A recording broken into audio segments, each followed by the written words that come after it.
Assalamualaikum warahmatullahi wabarakatuh. Di video kali ini kita akan mempelajari materi tentang interaksi makhluk hidup dengan lingkungannya. Nah, di bab ini bab kedua ya, di semester genap ini, kompetensi dasarnya untuk kompetensi dasar 3.7 KD 3.7 yaitu menganalisis interaksi antara makhluk hidup dan lingkungannya, serta dinamika populasi akibat interaksi tersebut. Dan KD 4.7-nya menyajikan hasil pengamatan terhadap interaksi makhluk hidup dengan lingkungan sekitarnya.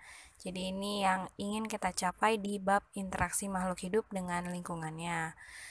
Nah, kemudian pada bab ini kita akan mempelajari materi-materi tentang di sini interaksi makhluk hidup itu ada komponen lingkungan yang terbagi menjadi komponen biotik dan juga abiotik. Komponen biotik ini ada interaksi antar komponennya dan juga ada aliran energi dari setiap komponen biotik itu. Kemudian komponen abiotik ini ada suhu, cahaya, air, udara, dan juga tanah. Lalu ketergantungan antar makhluk hidup. Nah, di sini makhluk hidup itu memiliki ketergantungan. Kita akan membahas ketergantungan antara hewan pada tumbuhan, lalu tumbuhan pada hewan, dan juga manusia yang bergantung pada tumbuhan dan juga hewan. Lalu kita juga akan belajar tentang dinamika populasi dan pengaruh manusia dalam keseimbangan alam serta konservasi. Jadi di bab ini semua yang kita bahas. Nah, untuk pertemuan kali ini kita akan membahas sebagian dari yang tadi ada materinya itu. Tujuannya di pertemuan kali ini siswa dapat mencermati ekosistem buatan yang difokuskan pada komponen biotik dan abiotik serta interaksi yang terjadi di dalamnya. Nah, submateri yang akan dibahas yang pertama yaitu komponen lingkungan, lalu komponen biotik, dan juga komponen abiotik. Jadi ini yang akan kita bahas hari ini. Oke, langsung ke komponen lingkungan. Nah, komponen lingkungan ini sebenarnya dibagi jadi dua. Jadi tadi komponen biotik dan juga komponen abiotik itu masuk ke dalam komponen lingkungan. Jadi komponen lingkungan ini segala sesuatu yang ada di lingkungan, di mana itu mencakup komponen biotik dan juga komponen abiotik. Nah, komponen biotik ini adalah komponen-komponen hidup. Ya, jadi komponen yang tersusun dari makhluk hidup, baik yang masih hidup ataupun yang sudah mati. Maksudnya apa? Jadi kalau misalnya kayak pohon, itu kan masih hidup ya, pohon masih hidup. Nah, kemudian ada meja. Nah, meja ini kan benda mati gitu ya. Tapi dua-duanya, baik pohon maupun meja, itu sama-sama komponen biotik. Karena sama-sama berasal dari yang tadinya makhluk hidup. Pohon itu makhluk hidup yang masih hidup, meja itu berasal dari makhluk hidup yang sudah mati, yang sudah ditebang pohonnya gitu. Lalu untuk komponen abiotik ini sebaliknya dari komponen biotik. Kalau komponen biotik itu makhluk yang hidup atau pernah hidup, kalau komponen abiotik ini komponen yang tak pernah hidup. Jadi tersusun dari benda-benda yang tak hidup. Tak hidup itu berarti tidak pernah hidup. Apa ciri-ciri makhluk hidup? Bernafas, bergerak, berkembang biak, dan seterusnya. Yang sudah kita pelajari di materi sebelumnya. Jadi kalau benda tak hidup, ya pasti tidak berkembang biak, tidak tumbuh, tidak bergerak gitu. Itu namanya benda tak hidup yang termasuk dalam komponen abiotik. Nah, sebelumnya kita sudah belajar bahwa makhluk hidup itu, individu itu dimulai dari yang tadinya atom, kemudian akhirnya jadi seorang individu. Nah, ketika dia dalam lingkungan, individu itu dalam lingkungan, individu cenderung berkelompok dengan sesamanya. Misalnya manusia dengan manusia. Nah, itu namanya populasi. Jadi kumpulan organisme yang memiliki kesamaan atau sejenis satu spesies itu namanya populasi. Gitu. Selain manusia, misalnya sekelompok sapi yang ada di ternak gitu ya, sekelompok sapi. Nah, itu populasi sapi gitu. Nah, terus populasi ini kalau misalnya dia berkumpul ya, populasi yang satu dengan yang lain tapi di lingkungan yang sama, misalnya kelompok populasi sapi sama populasi kambing kan mereka sama-sama mengkonsumsi tumbuhan herbivora kan. Nah, ketika mereka ada di satu lingkungan yang sama, itu namanya komunitas. Komunitas herbivora misalnya gitu, karena mereka pemakan tumbuh-tumbuhan. Lalu komunitas yang berkumpul, jadi beberapa komunitas berkumpul dalam lingkungan yang berfungsi sebagai satuan ekologi, itu namanya ekosistem. Nah, misalnya tadi ada sapi, kambing, kemudian misalnya ada unta, lalu ada rumput, kemudian ada tanah gitu ya, misalnya di padang rumput. Nah, itu jadi ekosistem padang rumput. Di ekosistem padang rumput itu ada hewan, ada tumbuhan, hewannya juga macam-macam populasi yang membentuk komunitas gitu. Itu namanya ekosistem. Lalu yang lebih besar lagi dari ekosistem itu adalah bioma. Jadi ini kumpulan dari ekosistem. Ekosistem itu kan bisa ekosistem padang rumput, kemudian padang pasir, kemudian ekosistem laut, ekosistem danau gitu kan. Nah, itu berkumpul menjadi bioma. Jadi ini dalam satu iklim yang sama ya, sifat geografis atau iklim yang sama. Jadi misalnya bioma Amazon gitu. Nah, di Amazon itu kan satu wilayah gitu ya. Jadi kumpulan ekosistem yang ada di satu wilayah yang punya sifat geografis dan juga iklim yang sama. Jadi misalnya kalau iklimnya tropis semua atau subtropis semua gitu, itu namanya bioma. Lalu yang lebih besar lagi dari bioma itu namanya biosfer. Nah, ini lebih luas lagi, jadi nggak terbatas iklim. Ini seluruh dunia, lingkungan yang berupa segala sesuatu yang hidup, namanya biosfer. Jadi dari individu sebelumnya berkumpul menjadi populasi, populasi berkumpul menjadi komunitas, komunitas berkumpul lagi menjadi ekosistem, ekosistem berkumpul menjadi bioma, bioma berkumpul menjadi biosfer. Seperti itu. Nah, kemudian untuk komponen biotik, tadi sudah dijelaskan bahwa komponen biotik ini adalah komponen dari makhluk-makhluk yang hidup atau yang pernah hidup ya. Nah, dia ini dibagi menjadi 3 organisme. Ada yang namanya organisme autotrof. Autotrof ini adalah organisme yang mampu menghasilkan makanan sendiri ya, mampu menghasilkan makanan.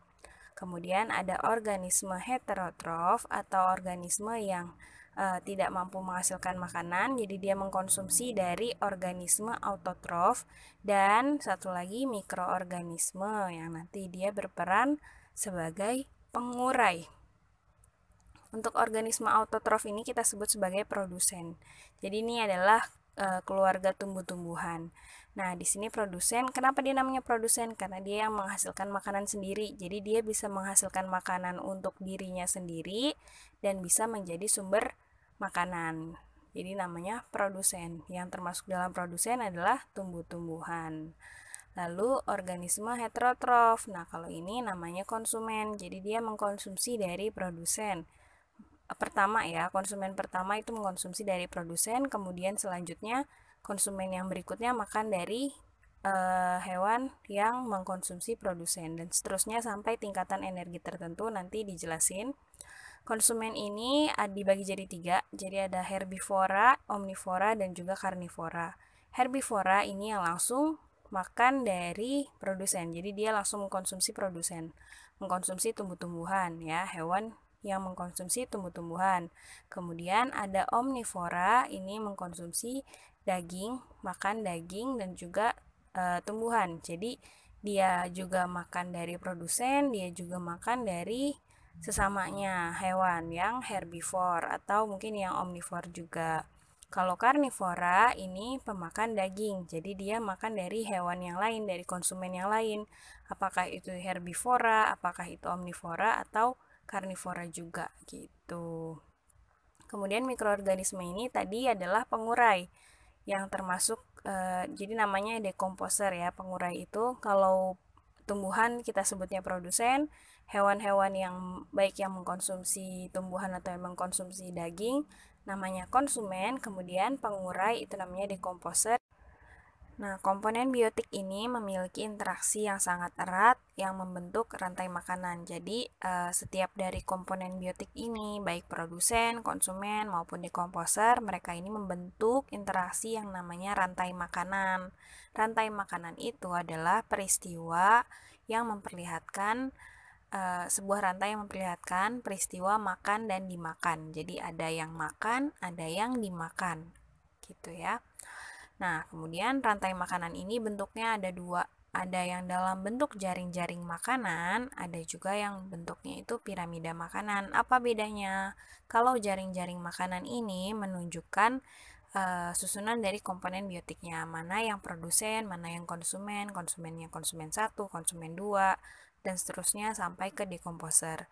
Terus ada juga yang bentuknya itu piramida makanan. Nah, kalau piramida makanan ini disusun berdasarkan tingkatan energi yang bentuknya seperti ini. Ini dia. Yang sebelah kiri ini adalah piramida makanan, yang sebelah kanan ini adalah jaring-jaring makanan. Nah, kalau di sini di piramida makanan kita bisa lihat makin ke atas makin tinggi, sama seperti bentuk piramida ya. Makin ke atas makin tinggi makin lancip. Jadi makin ke atas itu makin lancip, makin sempit. Kenapa seperti itu? Karena yang paling bawah ini adalah yang unit energinya paling banyak. Jadi dia itu benar-benar dari sumber energi utama yaitu matahari. Di bawah ini adalah produsen tumbuh-tumbuhan. Nah, kemudian tumbuh-tumbuhan itu ada banyak. Makanya di sini dia paling bawah, paling besar. Jadi spesiesnya itu paling banyak. Kemudian tumbuh-tumbuhan dimakan oleh hewan-hewan yang herbivore. Di sini jumlahnya lebih sedikit dari tumbuh-tumbuhan. Kemudian herbivore dimakan lagi oleh konsumen 2. Yang bisa dia karnivora, bisa juga omnivora. Kemudian dimakan lagi oleh konsumen yang tingkatannya lebih tinggi lagi gitu. Nah, kalau di sini tidak menunjukkan adanya dekomposer karena cuma peristiwa makan dan dimakan, tidak termasuk penguraian. Nah, kemudian untuk yang jaring-jaring makanan ini dilihat dari adanya, kalau ini kan yang paling atas itu biasanya karnivora pasti. Nah, kalau di sini bisa dia itu bukan karnivora, bisa sampai omnivora saja, tergantung jaring-jaring makanannya gitu. Nah, di sini dimulai dari produsen. Produsennya ada rumput, ada pohon yang dimakan sama ulat. Ulat itu berarti herbivore. Lalu ada belalang, belalang juga herbivore. Ada tikus. Nah, tikus ini termasuk omnivore, tapi di sini dia masuk ke dalam konsumen 1. Konsumen yang pertama kali makan produsen. Jadi konsumen 1 itu yang pertama kali makan dari produsen, lalu konsumen yang makan konsumen 1 namanya konsumen 2. Nah, jadi kayak ini ayam. Ayam ini konsumen 2 karena dia makan ulat, si konsumen 1. Si katak juga konsumen 2 karena dia makan ulat. Kemudian ayam ini, nah di sini ada elang ya. Elang juga termasuk konsumen 2, tapi juga termasuk konsumen 3 karena di sini dia makan ayam, si elang ini makan ayam dan juga makan tikus. Kalau dihitung dari urutan makan tikus, dia itu termasuk konsumen 2 karena kan dari sini produsen, konsumen 1, konsumen 2. Tapi kalau dihitung dari ayam, dia termasuk konsumen 3. Dari sini konsumen 1, kemudian dimakan ayam jadi konsumen 2, ayam dimakan elang, elangnya konsumen 3 gitu. Jadi urutannya nggak pasti. Nah, beda sama piramida makanan yang pasti gitu. Jadi ini bisa berubah-ubah. Bisa kadang dia jadi konsumen 1, kadang jadi konsumen 2, kadang jadi konsumen 3, tergantung bentuk jaring-jaring makanannya. Gitu. Nah, selanjutnya komponen abiotik. Kalau tadi komponen biotik yang hidup-hidup, kemudian sekarang komponen abiotik. Nah, apa aja yang termasuk komponen abiotik? Komponen abiotik itu yang tak hidup, tidak pernah hidup. Di sini ada angin, cahaya matahari, soil logam ya. Kemudian suhu, ada atmosfer dan juga air. Nah, di sini mereka adalah komponen-komponen yang tak pernah hidup tapi dibutuhkan dalam faktor lingkungan kehidupan sehari-hari gitu ya. Jadi makhluk hidup tidak akan bisa hidup kalau tidak ada komponen abiotiknya. Jadi paling penting misalnya gini, air. Apakah makhluk hidup bisa hidup tanpa air? Nggak bisa kan? Jadi meskipun di sini air adalah komponen abiotik, bukan berarti si komponen biotik itu tidak memerlukan. Jadi semua yang ada di sini saling mempengaruhi. Jadi komponen biotik membutuhkan komponen abiotik gitu, supaya bisa tetap berlangsung kehidupan. Nah, apa sih yang mempengaruhi mempengaruhi makhluk hidup? Komponen abiotik ini apa fungsinya gitu ya, misalnya gitu.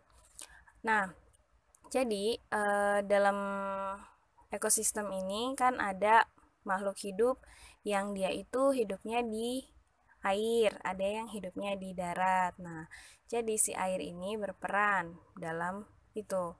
Ada yang hewan hidup di air, ada hewan yang hidup di darat. Dia memisahkan, dia masuk ke dalam keluarga ekosistem juga kan. Kemudian bagaimana suhu mempengaruhi kehidupan makhluk hidup? Ada makhluk hidup yang bisa hidup di suhu yang rendah, tapi nggak tahan di suhu yang tinggi. Ada makhluk hidup yang tahannya itu di suhu yang tinggi, dan dia nggak bisa hidup di suhu yang rendah, gitu kan. Jadi ini saling berpengaruh. Kemudian cahaya matahari, ada yang hewan-hewan atau tumbuhan itu ada yang bisanya cuma hidup di negara 4 musim, tapi kalau di negara tropis dia nggak bisa hidup. Nah, kan itu kembali lagi kepada ciri-ciri khas makhluk hidup gitu ya. Jadi komponen abiotik ini mempengaruhi eh, keanekaragaman hayati seperti itu. Jadi itu dia materi kita hari ini tentang komponen lingkungan, komponen biotik dan juga komponen abiotik. Sampai di sini dulu, masih di bab yang sama. Pertemuan selanjutnya kita akan lanjutin lagi materinya. Semoga ilmu kita bermanfaat, tetap semangat, jaga kesehatan. Wassalamualaikum warahmatullahi wabarakatuh.